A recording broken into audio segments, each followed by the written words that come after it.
And now, the Hall of Fantasy. Welcome to the Hall of Fantasy.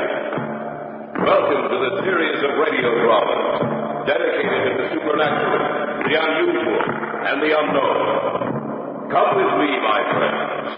We shall descend to the world of the unknown and forbidden, down to the depths where the veil of time is lifted, and the supernatural reigns as king. Come with me and listen to the tale of The Hand of Botar.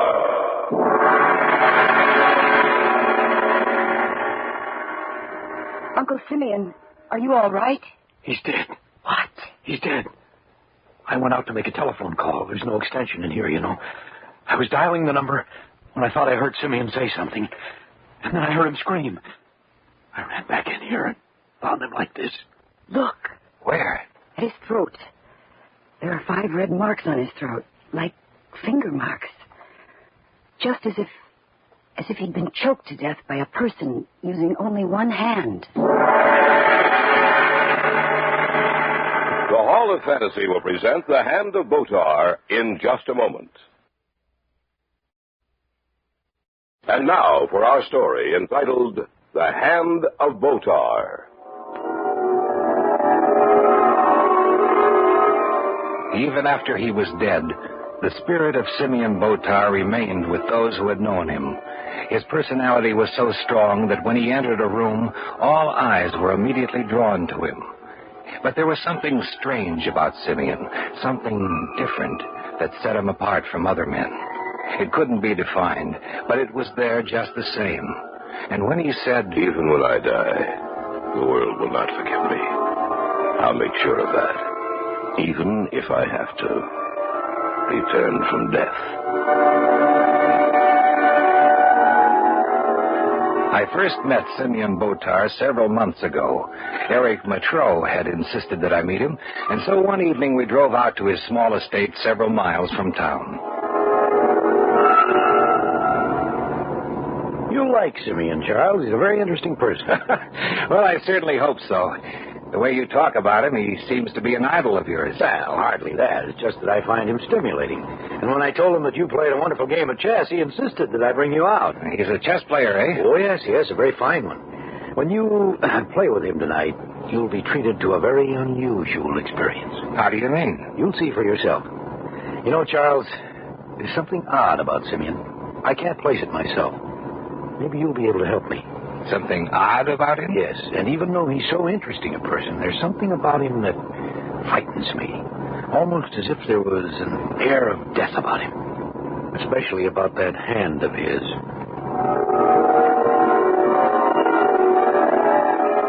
I didn't know whether Eric was trying to play some kind of a joke on me or not.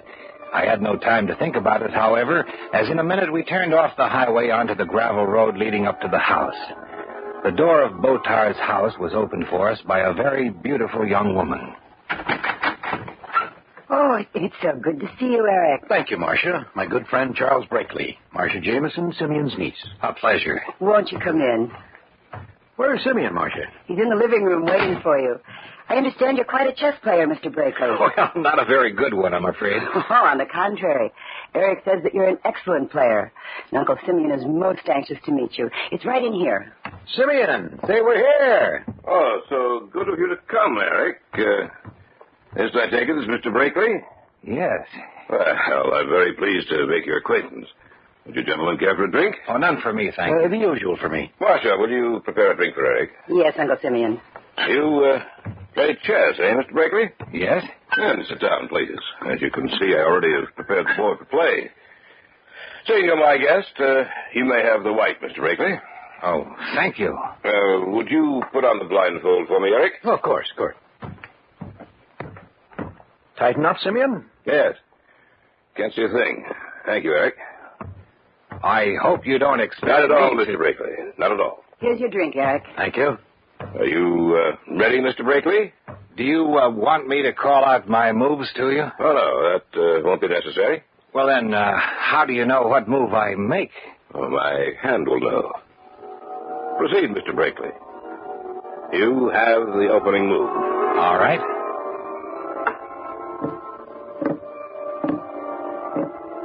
King's pawn to King 4, Mr. Brakely. Good safe opening. I'll counter with the same move. Now, your move, Mr. Brakely. King's knight to King's bishop, Mr. Brakely. Let's say I'll bring my queen out thusly. Mr. Botar, how do you know what moves I make? You can't see the board through that blindfold, can you? Of course not, Mr. Brakely. My hand tells me. Your what? My hand. You notice how the fingers are drumming now, Mr. Brakely? Yes. But my brain is not controlling those fingers, Mr. Brakely. The hand is an entity unto itself. Are you serious? Of course I am. How else would I know your moves? I cannot see you, Mr. Brakely. Neither my niece nor Mr. Patrol have told me what moves you've made. How else would I know? Let us proceed, Mr. Brakely. It's your move, I believe. The game continued. It was incredible. The fingers of his hand would be silent as he moved, but when it was my turn, he would place his hand on the table and the fingers would begin drumming slowly. As I made my moves, the tempo of those beating fingers would increase and then stop as Botar made his move. Your move, Mr. Brakely. Check, Mr. Brakely. Check. Check. Check and mate. You play a very good game, Mr. Brakely. I'll take this blindfold off now. Oh, now, tell me the truth, Mr. Botar. How did you know my moves? Well, I've told you the truth. Well, you don't mean to say That's exactly what I mean to say. My right hand has developed to such an extent that I believe it has, well, almost an intelligence of its own. That's impossible. Not necessarily. If we lose the use of one hand, we learn to do things with the other that require two hands before. A blind man learns to make his other senses perform some of the duties of his eyes. It's not impossible. The hand does seem to have an intelligence of its own. It has a strange grayish cast to it, Simeon, as if it were dead. Get me a pin, Marcia. Yes, Simeon. What are you going to do? Strange thing, Eric. There's no feeling left in that hand. I'll show you what I mean. What are you going to do? Prove to you that I feel no pain if the hand itself is injured. Here's the pin, Simeon. Thank you. Now, watch me. There. It's in my hand, and yet I feel nothing. Either you're telling the truth or you've learned to control your reaction to pain. It's the truth, believe me. I'll take it out now. There. You see? I have no feeling whatsoever of pain. Oh, that's strange. What? The hand is moving, and I'm not... Simeon, get it away from your throat! I can't move it. Do something. Do something before it kills him. We'll return to the tale of The Hand of Botar in just a moment. Back now to the Hall of Fantasy in the tale of The Hand of Botar. Eric Matreau and I had driven out to the home of Simeon Botar. I had been a witness and participant in the most bizarre exhibition I had ever seen. And then, after the game was over, when Botar was showing us that his hand had no feeling in it, the hand suddenly moved to his throat and began choking him.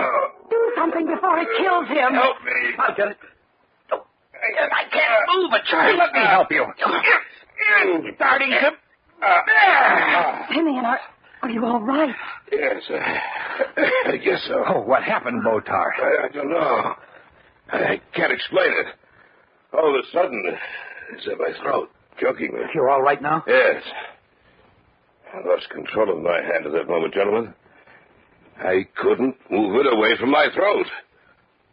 But now I can move it at will. Have you thought of seeing a psychiatrist, Mr. Botar? No. Why do you ask that? Well, you've heard of schizophrenia, split personality, haven't you? Naturally.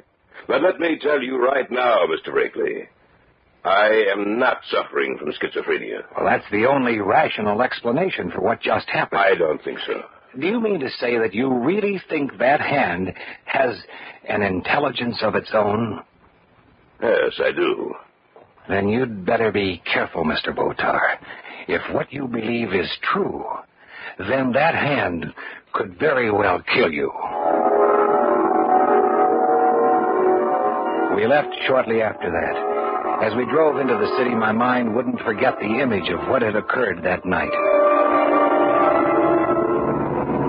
Eric. Yeah? How well do you know Simeon Botar? Oh, pretty well. Do you think he's all right? If you're referring to his mental condition, I'd stake my life on it. When I took psych in college, we studied split personality and some of the strange courses it takes. Automatic writing, for example. Mm-hmm. The victim claims his hand wrote a certain message that he himself didn't. But actually, he was the victim of schizophrenia, split personality, and his other self wrote the message. Now, that's what could be wrong with Botar. How do you explain the game of chess, then, Charles? He couldn't see anything, I know. I moved my cigarette close to his face while the game was going on. He didn't draw back even a fraction of an inch. Well, that's true, but I still can't believe it. You remember how the fingers drummed on the table prior to each of his moves, and during each of yours? And then, just before it happened, remember how they began drumming on the table? When that happens, I have the feeling that the hand is thinking. Then you believe it? That it has an intelligence of its own. Yes, I'm afraid I do. In the weeks that followed, I saw a great deal of Marcia Jameson. I saw Simeon very rarely, going out of my way to avoid him. I didn't believe what he had told me, but he made me feel uncomfortable, and there was something about him that frightened me. One night, Marcia and I had returned from a play downtown. We stood outside the house saying goodnight, and I noticed Eric's car in the driveway. I had a wonderful evening, Charles. So did I. Oh, Eric must be here. Here's his car. I didn't notice it before. Neither did I. It's in the shadows by the side of the house. Charles. Yes? I'm getting worried about Uncle Simeon. Why? He's frightened. He doesn't sleep at night anymore. What's bothering him? The hands. He says that he can't go to sleep anymore without fearing what it will do to him. The only time he's rested is when he's had one of the servants tie down the hand so he can't move. I think you should see a doctor. But that's what I thought, too, but he won't. I don't know why. What's that? A scream from inside the house. Let's go. Uncle Simeon! Mr. Botar! Eric! Oh, is that you? Yes! Where's Simeon? Come into the library, hurry. What's the matter? Look. Uncle Simeon! Are you all right? He's dead. What? He's dead. I went out to make a telephone call. There's no extension in here, you know. I was dialing the number when I thought I heard Simeon say something, and then I heard him scream. I ran back in here, and I found him like this. Look. Where? At his neck. There are 5 red marks on his throat, like finger marks. Just as if he'd been choked to death by a person using only one hand. We called a doctor, and he in turn summoned the police. They questioned us closely, and when Eric told them the story about the hand, they laughed at him. The final verdict was death by strangulation, killer unknown. 3 days later, he was buried. Eric and I returned to the house with Marcia after the funeral.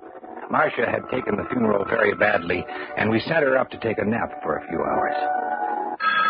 I'll get it.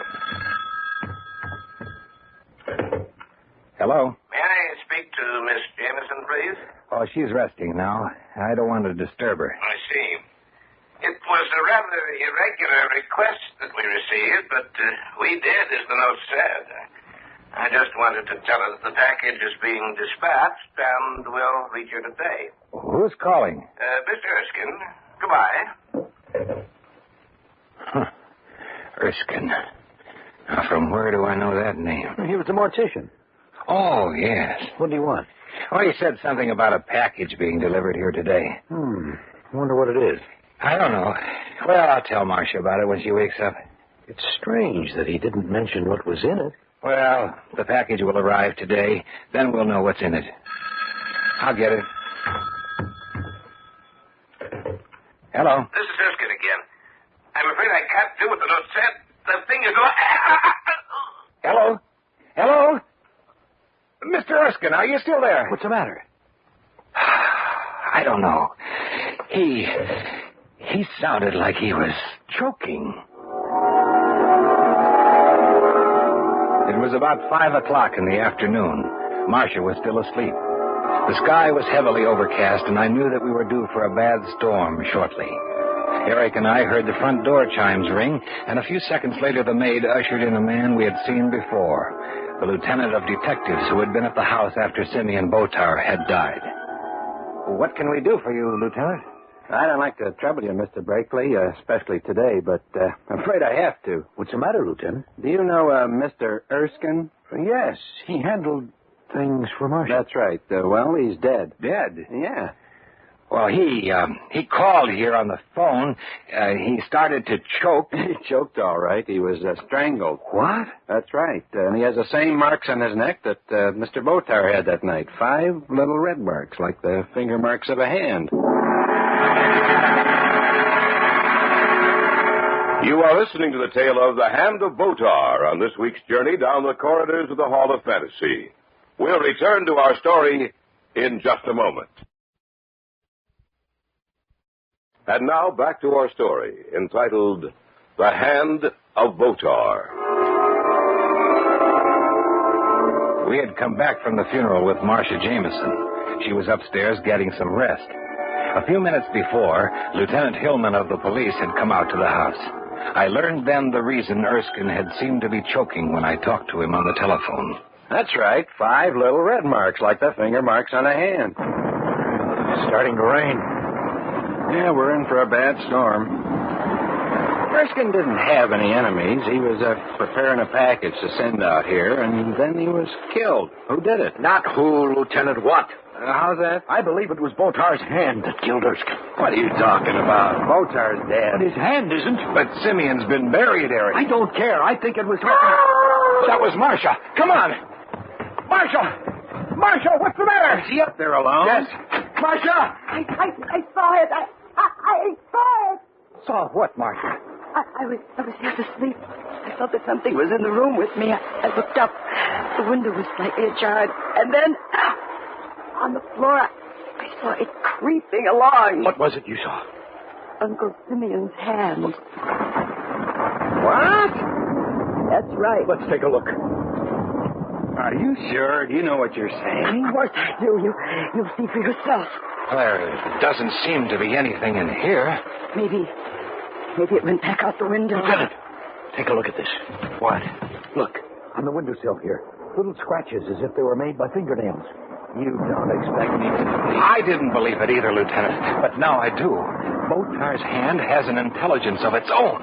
I believe that both Botar and Erskine were killed by that hand. I think you're crazy. And I think I can prove it to you. How? Lieutenant, get an order to give us permission to exhume Botar's body. Then you can see for yourself.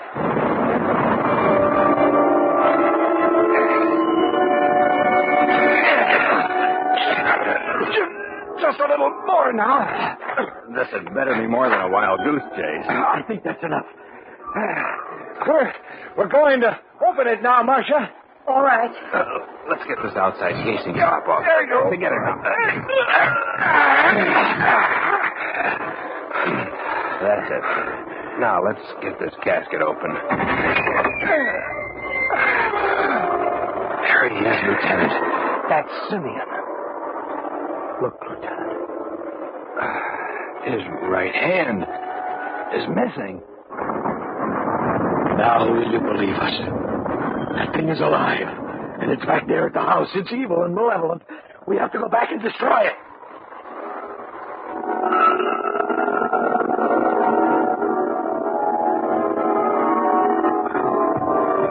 We searched the whole house and we still can't find it. Maybe it left the house. I don't think it has.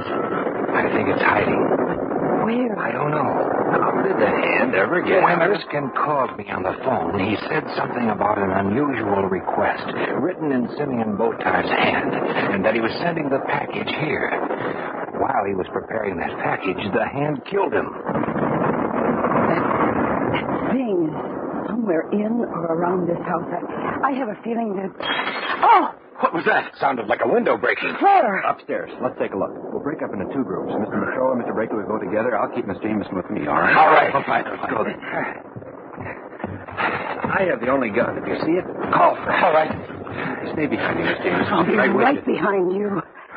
You take the front part, and we'll take the rear. Fine. If you see it, don't forget to call. Let's go.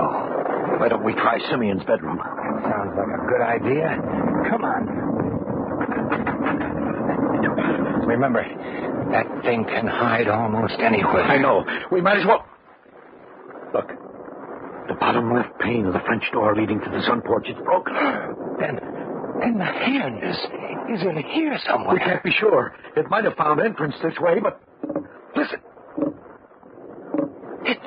It's in here, all right. Lieutenant! It's in here! You're right there. Eric, stand over there by the broken pane there. Make sure it can't get out. Right. Oh, Well, where is it? how we know it's in here somewhere. Come in quickly. Let's get that door closed. Right.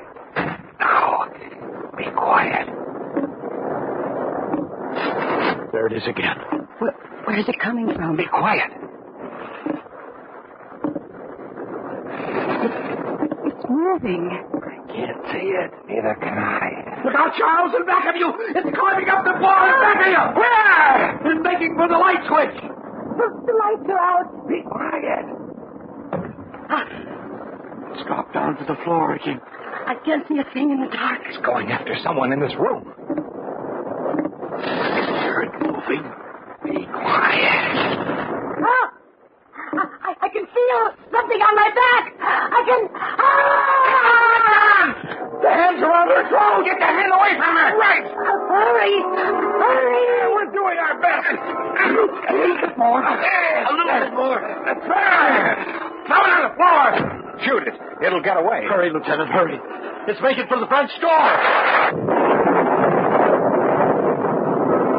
It's horrible. I would never have believed it. Nor would I. I'm still afraid of it, even though I know it's dead. I'll make sure that it's destroyed once and for all. Oh, I'll never forget the sight of it, creeping across the floor like some crawling monster.